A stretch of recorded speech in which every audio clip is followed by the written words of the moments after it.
पढ़ तो हम बहुत रहे हैं पर कुछ याद नहीं रह रहा है ना, तो इन 3 स्टेप्स को फॉलो करो। सबसे पहला, हमेशा एक्टिव रीडिंग करो। पढ़ाई के प्रोसेस में अपने आप को पूरी तरह से इन्वॉल्व करो। रीडिंग के नाम पे सिर्फ बुक को ऐसे देखते मत रहो। जब भी आप कोई चैप्टर रीड कर रहे हो, साथ में एक रफ नोटबुक लेकर बैठो। जो भी आपको समझ आ रहा है, टॉपिक से रिलेटेड जितनी भी चीजें आपको समझ आई, याद रही, उसको शॉर्ट में लिखते रहो।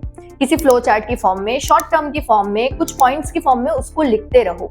इससे आप पूरी तरह से उस रीडिंग के प्रोसेस में इन्वॉल्व रहोगे। आपका फोकस 100% रहेगा। दूसरा, पढ़ने के बाद एक्टिव रिकॉल करना मत भूलो। जैसे ही आपने पढ़ लिया, बुक बंद करो, बैठ के माइंड में ही रिकॉल करो कि आपने क्या क्या पढ़ा। या फिर टीचर बन जाओ, खुद को या किसी और को बताओ कि मैंने अभी ये पढ़ा। इससे उसी टाइम आपका रिवीजन हो जाएगा। और तीसरा, स्पेस्ड रिपीटेशन की आदत डालो। ऐसा नहीं कि आज पढ़ा आप सीधा एग्जाम से एक दिन पहले रिवाइज करेंगे, कुछ भी याद नहीं रहेगा।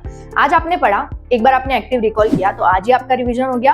अब 6 से 7 दिन बाद आप फिर से उसको एक बार रिवाइज करो और 20 से 21 दिन बाद उसको फिर से रिवाइज करो, तो एग्जाम तक आप बिल्कुल भी नहीं भूलोगे।